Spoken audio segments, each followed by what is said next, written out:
සියලුම ගෞරවයත් මහිමයත් ප්‍රශංසාවත් ත්‍රියක දෙවියන් වහන්සේටම පමණක් දෙමින් අදත් සන්ධ්‍යා මෙනෙහි කිරීම සමග එක්සෙත්තෙමු.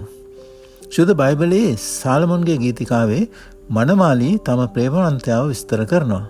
එහි 2 සිට 4 වෙනි පදය දක්වා සඳහන් කර තිබෙන ආකාරයට ඔහුගේ ප්‍රේමය මුද්‍රික පානයට වඩා හොඳයි. ඔහුගේ විලවුන් මිහිරි සුවඳින් යුක්තයි. ඔහුගේ නාමය වැගිර වූ විලවුන් මෙනොයි. අවසන් කරන්නේ ඔවුන් ඔහුට ප්‍රේම කරනවා හරිය යනුවෙනුයි. නමුත් ලෞකික ප්‍රේමවන්තයෙකුට වඩා ඉතා ශ්‍රේෂ්ඨ ප්‍රේමවන්තයෙකු සිටිනවා. උන්වහන්සේගේ ප්‍රේමයත් මුද්‍රික පානයට වඩා හොඳයි. උන්වහන්සේගේ ප්‍රේමය අපගේ සෑම අවශ්‍යතාවක්ම සපුරනවා. උන්වහන්සේගේ සුවඳ වෙන කිසිම විලවුන් වර්ගයකට වඩා හොඳයි. ඊට හේතුව උන්වහන්සේ අප වෙනුවෙන් තමන් වහන්සේවම පාදුන් විට උන්වහන්සේගේ පූජාව එපිස 5 දෙවැනි පදයට අනුව දෙවියන් වහන්සේට මිහිරි සුවඳක් වුණා. අවසානයේදී පිලිප්පි 2:9 වෙනි පදයට අනුව දෙවියන් වහන්සේ ක්‍රිස්තුස් වහන්සේගේ නාමය සියලු නාම වලට වඩා උසස් කොට තිබෙනවා.